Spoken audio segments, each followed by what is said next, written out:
राधे राधे, हरे कृष्णा। कैसे हो आप सभी लोग? आशा करती हूँ आप सभी परम मंगल में होगे, स्वस्थ होगे, अच्छे होगे।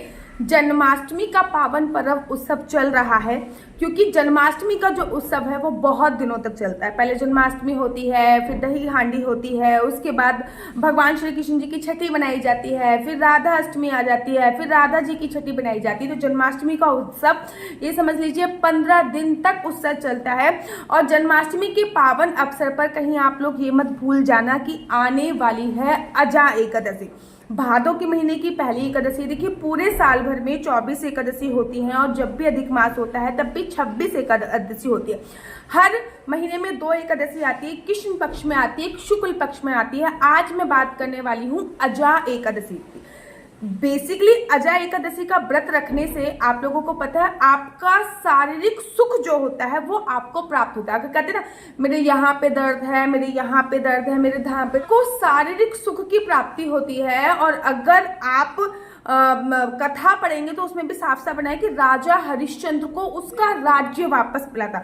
अगर आपकी प्रॉपर्टी कहीं फंसी हुई है, जमीन का कोई केस चल रहा है, किसी ने आपकी संपत्ति हड़प ली है, तो अजा एकादशी का व्रत रखने से आपको आपकी संपत्ति जो होती है वो भी वापस मिल जाती है। एकादशी का व्रत त्रिदिवसीय व्रत की श्रेणी में आता है। अब ऐसा नहीं है कि 3 दिन तक व्रत रखना होता है, 3 दिन तक व्रत के जो नियम होते हैं उनका पालन करना होता है। जैसे कि एकादशी से एक दिन पहले की जो तिथि होती है उसको दशमी तिथि बोलते हैं। एकादशी के एक दिन बाद की जो तिथि होती है उसको द्वादशी तिथि बोलते हैं। दशमी तिथि पर कुछ नियम होते हैं, जैसे कि संपूर्णतः ब्रह्मचर्य का पालन करना होता है, मांस, मछली, लहसुन, प्याज का उपयोग नहीं करना, सूर्यास्त के बाद भोजन नहीं करना होता है।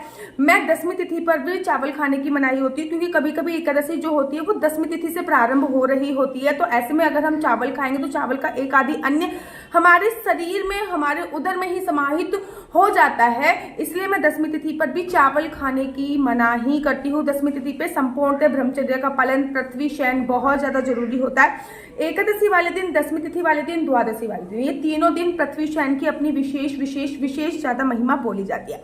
अब दशमी तिथि के नियम हो गए। एकादशी वाले दिन सुबह सुबह उठना चाहिए। भादों का पावन पवित्र महीना चल रहा है, और भादों के पावन पवित्र महीने में ना यमुना जल के स्नान का बड़ा विशेष, भादों के महीने में यमुना जल से स्नान करने का बड़ा विशेष महत्व है। तो यमुना जल से स्नान कीजिए। उसके तत्पश्चात आपको पीले रंग के वस्त्र पहने। देखो, वैसे तो भगवान श्री कृष्ण जी को सभी रंग बहुत प्रिय हैं, लेकिन भगवान श्री कृष्ण जी को पीताम्बर धारी बोला जाता है, अर्थात पीले रंग के वस्त्र उनको बहुत बहुत बहुत ही ज्यादा प्रिय लगते हैं। और उसी के साथ साथ भगवान श्री कृष्ण जी को आप इस दिन यमुना के जल से या फिर पंचामृत से स्नान कराइए। ठीक है, देखो कुछ ओकेशन बांट लीजिए कि मैं पंचामृत से इस दिन स्नान कराऊंगी, इस दिन स्नान कराऊंगी। इस महीने तो बहुत बार पंचामृत से स्नान आपका हो जाएगा, क्योंकि इस दिन आपको जन्माष्टमी पे, आपको एकादशी पर, आपको राधा अष्टमी पर, आपको भगवान श्री कृष्ण जी की छठी पर, हर जगह आपको पंचामृत से स्नान जो है वो कराना पड़ेगा।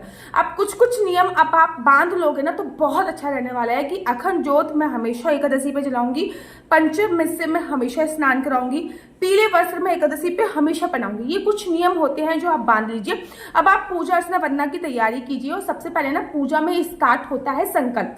देखो, वैसे तो चावल से संकल्प लिया जाता है, लेकिन एकादशी वाले दिन मैं चावल से संकल्प लेने की मनाही करती हूँ। मैं कहती हूँ भैया लौंग ले लो, इलायची ले लो, सुपारी ले लो, 1 या 2 का सिक्का ले लो। इसमें कुछ भी चीजें कम ज्यादा कर सकते हैं, लेकिन सुपारी और 1 का सिक्का जरूर रखें। ठीक है ना, 2 का सिक्का भी रख सकते हैं। उसके बाद श्री विष्णु श्री विष्णु श्री विष्णु, बहुत सिंपल तरीके से मैं संकल्प बताती हूँ। मेरा नाम आशु चौहान है, मेरा गोत्र केमलक्ष है, मेरा निवास स्थान श्री धाम वृंदावन है। आज मैं पूरी विधि विधान से अजा एकादशी का व्रत कर रही हूँ। यह व्रत मैं फलाहार खा के करूंगी। भगवान श्री हरि विष्णु यह व्रत संपूर्ण करने में मेरी सहायता कर। जो भी सामग्री है वो भगवान के चरणों में आपको समर्पित कर देना होता है। 1-2 चीजों का आपको विशेष ध्यान देना होता है कि आपने जो भी सामग्री भगवान के पास समर्पित करी, इसकी सुपारी है, वो सुपारी आप गमले में डालोगे। 1 या 2 का सिक्का है, उसमें कुछ पैसे और मिलाकर आप किसी गरीब को दान दोगे। मैंने अपना नाम बोला है, आप अपना नाम बोलोगे। और उसी के बाद आपको एकादशी की कथा अवश्य पढ़नी होती है। एक छोटी सी पुस्तक होती है जिसपे एकादशी की कथा लिखी होती है। एकादशी की कथा पढ़िए, भगवान की आरती कीजिए। आरती करने के बाद तुलसी माता के पास आ जाइए, तुलसी माता पे एक दीप प्रज्वलित कीजिए, तुलसी माता की परिक्रमा कीजिए। ठीक है ना, उसके बाद तुलसी की थोड़ा सा जड़ से तिलक लेके तुलसी तिलक अवश्य धारण कीजिए। इसको हरि तिलक के नाम से संबोधित किया जाता है। पूरे दिन किसी की निंदा चुगली नहीं करनी चाहिए। पूरे दिन पृथ्वी शयन, अगर शयन करना है तो पृथ्वी शयन कर सकते हैं। वैसे तो सोने की मनाही होती है, लेकिन थोड़ी बहुत देर आराम कर सकते हो, लेकिन सोना नहीं चाहिए। केवल हाँ लेट सकते हैं थोड़ी बहुत देर के लिए। पूरे दिन किसी की निंदा चुगली नहीं, जितना ज्यादा हो सके मंत्रों का जाप करना चाहिए। शाम की पूजा के वक्त घर के मुख्य द्वार पे 2 दीपक अवश्य जलाने चाहिए। घर के मुख्य द्वार पे 2 दीपक जलाइए। साथ ही के साथ आप एक दीपदान अवश्य कीजिए तुलसी माता पर। जो भी आपके यहाँ पे देव वृक्ष है उन पे दीपदान आप अवश्य कीजिए। तो ये वाली जो चीजें ना, इनका आपको विशेष तौर पे ध्यान देना होता है। अब द्वादशी वाले दिन भी कुछ नियम होते हैं, जैसे कि द्वादशी वाले दिन आपको सुबह सुबह उठना होता है। द्वादशी वाले दिन आपको हरिवासन समय निकलने के बाद अपने व्रत का पालन करना होता है। पहले किसी और को भोजन कराया जाता है, फिर आप भोजन खा सकते हो। तो द्वादशी पे भी ये नियम होते हैं। अब मैं आपको पहले ये बता देती हूँ कि अजय एकादशी कब है। अजय एकादशी का जो प्रारंभ हो रहा है वो 18 अगस्त दिन है, सोमवार शाम को 5:30 बजे हो रहा है। ठीक है, 18 तारीख को दसवीं तिथि के नियमों का पालन होगा, क्योंकि 18 तारीख को सुबह मतलब 5:30 बजे, शाम को 5:30 बजे से पहले दसवीं तिथि है, तो पूरे दिन दसवीं तिथि रहेगी। वहीं एकादशी तिथि का जो विश्राम हो रहा है वो 19 तारीख को मंगलवार को दोपहर को 3:30 बजे हो रहा है। जो लोग केवल एकादशी इसीलिए देखते हैं कि दीदी बस इतना बता दो चावल कब नहीं खाने हैं, तो चावल आपको 19 तारीख को नहीं खाने, इस बात का आपको विशेष है। 19 तारीख को कोई भी चावल का इंटेक नहीं करेगा। मथुरा वृंदावन की बात करूं, 19 तारीख का व्रत है। खाटू श्याम में 19 तारीख का व्रत है। इस्कॉन टेम्पल में 19 तारीख का व्रत है। गौड़ी संप्रदाय में 19 तारीख का व्रत है। बाकी विहार जी के मंदिर में 19 तारीख का व्रत रखा जा रहा है। पूरे भारतवर्ष में अजय एकादशी जो है वो 19 तारीख की मनाई जा रही है। 18 तारीख को आप दसवीं तिथि के नियमों का पालन करोगे, 19 तारीख को आप अजय एकादशी बनाओगे, 20 तारीख को आप द्वादशी के नियमों का पालन करोगे। तो एकादशी का जो व्रत रखा जा रहा है वो 19 अगस्त को रखा जा रहा है, और आप 19 अगस्त को ही एकादशी के व्रत का पालन अवश्य और अवश्य करोगे। अजय एकादशी 19 अगस्त की है। दूसरी वीडियो में मैं आपको बताऊंगी एकादशी के व्रत के पालन का क्या समय है, भगवान का क्या प्रिय होगा, क्या पूजा अर्चना बनता है। नीचे मेरा नंबर दिया हुआ है, मेरा नंबर है 4/9-20-25-65। I repeat again 4/9-20-25-65। आपका बच्चा जॉब करेगा या बिजनेस करेगा, बिजनेस करेगा तो किस फील्ड में बिजनेस करेगा, जॉब करेगा तो किस सेक्टर में जॉब करेगा, क्या है आपके बच्चे का लकी नंबर, क्या है आपके बच्चे का लकी कलर, क्या कुंडली में राजयोग है या नहीं है, कुंडली में संतान प्राप्ति का योग है या नहीं है, कुंडली के अनुसार आपका विवाह कब होगा, जॉब में अगर प्रमोशन नहीं हो रही है तो आप क्या कर सकते हैं, जॉब लगने की संभावना कब है, विदेश जाने की संभावना कब है, ये सभी जानकारी मैं आपको कुंडली के माध्यम से प्राप्त कराती हूँ। याद रखो कुंडली देखना बिल्कुल भी फ्री नहीं, कुंडली देखने के थोड़े से चार्जेस हैं। और इस नंबर पर मुझसे किसी भी प्रकार से कोई भी क्वेश्चन आंसर पूछने के लिए फोन मत कीजिएगा। ये नंबर केवल और केवल कुंडली दिखाने के लिए दिया हुआ है। अगर आपको मेरी वीडियो अच्छी लगती है तो आप अपना यूट्यूब चैनल हरि बोल को लाइक शेयर सब्सक्राइब करना बिल्कुल भी मत भूलिए।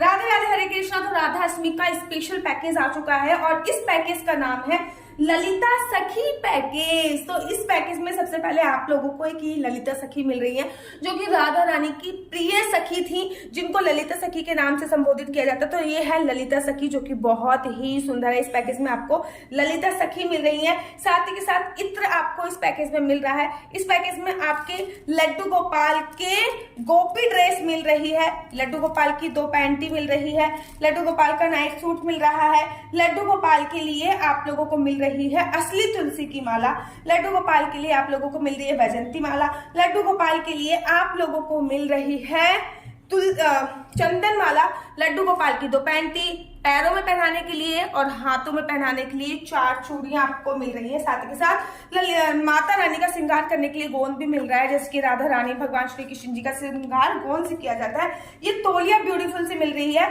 इसमें आप देखोगे कि लड्डू गोपाल ऊपर ये आपके नहा रहे हैं, साथ ही साथ पीछे है ये बहुत सुंदर सी तोलिया और ये है एक छोटा सा रुमाल। ये पूरा पैकेज केवल 580 रुपए का है। जल्दी से जल्दी ऑर्डर कर दीजिए, फ्री डिलीवरी के साथ है। केवल 580 रुपए का लिमिटेड स्टॉक है।